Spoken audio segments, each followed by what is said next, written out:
Halo, selamat pagi pemirsa, saya Chandra Dewi kembali hadir menjumpai Anda dalam Cerdas 5 Menit. Dan pagi ini kita akan membahas putar pola investasi modern, bagaimana cerdas memilih investasi.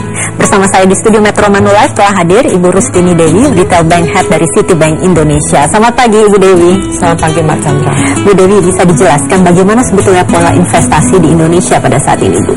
Oke, baiklah.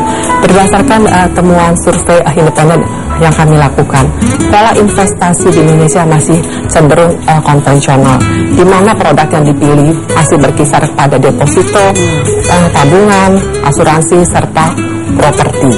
Namun demikian, telah banyak orang Indonesia yang menyatakan sangat mengerti mengenai pola berinvestasi. Investasi modern sebenarnya banyak pilihannya, Mbak. Antara lain saham, obligasi, dan reksadana. Oke, banyak yang sudah mengerti, memahami, tapi kenapa peminat terhadap investasi masih minim ya Bu ya? Kira ini masih lebih banyak yang memilih untuk investasi konvensional, tabungan, deposito, bagaimana? Ya, mungkin kita memerlukan edukasi ya, karena kita dari kecil diajarkan untuk menabung. Kita dari kecil diajarkan rajin menabung, bukan berinvestasi. Ya, kalau kita bisa lihat mungkin karena menabung itu kalau dilihat memiliki imbal hasil yang lebih rendah, namun resikonya jauh lebih kecil daripada investasi modern. Ini memang ada semacam perasaan takut untuk berinvestasi ya di sebagian besar masyarakat di Indonesia. Betul. Kiranya ini barangkali bisa diberikan tips dari Ibu Dewi, bagaimana untuk mengatasi rasa takut ini? Oke, sebenarnya rasa takut itu bisa kita atasi dengan melakukan risk profiling. Karena masing-masing orang itu punya kebutuhan investasi yang berbeda-beda. Demikian pula dengan jangka waktu berinvestasi itu berbeda-beda. Ada yang memiliki horizon jangka pendek, ada yang memiliki horizon jauh lebih panjang.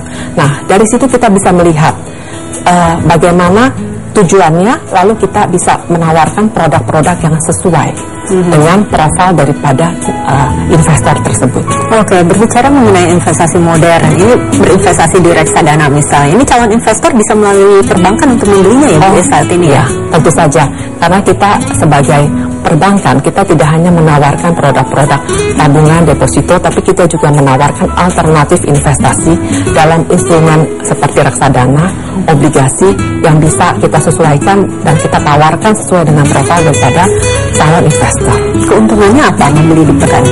Oke, kalau memilih jenis investasi, pastinya kita harus memilih institusi yang benefit. Nah, kalau membeli di perbankan, perbankan itu memiliki salah satu skill set adalah mereview apa yang akan ditawarkan. Dan untuk produk-produk investasi yang kita tawarkan, tentu saja itu dikelola oleh fund manager yang memang berpengalaman. Jadi keunggulannya adalah kalau melalui perbankan paling tidak ada satu screening yang dilakukan untuk memastikan produk yang ditawarkan itu adalah produk yang sesuai dengan keinginan investor dan juga pastinya sudah melalui review yang cukup panjang. Pastinya tidak hanya serta-merta spontan ya Bu ya, tapi melalui pertimbangan yang lebih matang. Nah, kiranya apa saja sih harus dipertimbangkan dalam kita nasabah ini memilih bank-bank yang tentunya menjual investasi modern seperti Ibu singgung tadi? Ya, ada beberapa hal yang sangat penting sebagai bank terutama yang bergerak di bidang wealth management. Yang pertama adalah untuk menawarkan produk-produk investasi modern. Yang pertama adalah seberapa banyaknya variasi produk yang bisa ditawarkan. Karena dengan demikian customer memiliki pilihan untuk memilih mana yang sesuai dengan profilnya. Lalu yang kedua adalah akses terhadap produk investasi tersebut. Jadi bagaimana investor itu bisa melihat perkembangannya, bagaimana investor itu bisa melihat returnnya. Lalu yang ketiga adalah yang tak kalah pentingnya adalah relationship manager, karena relationship manager itu adalah sebagai wealth advisory yang selalu memberikan update-update kepada investor. Oke, baik Ibu Dewi, terima kasih banyak atas kehadiran dan juga informasi yang diberikan bagi pemirsa. Dan pemirsa, demikianlah Cerdas 5 Menit, Cerdas Finansial untuk episode kali ini. Saya Chandra Dewi, terima kasih dan sampai jumpa. Dipersembahkan oleh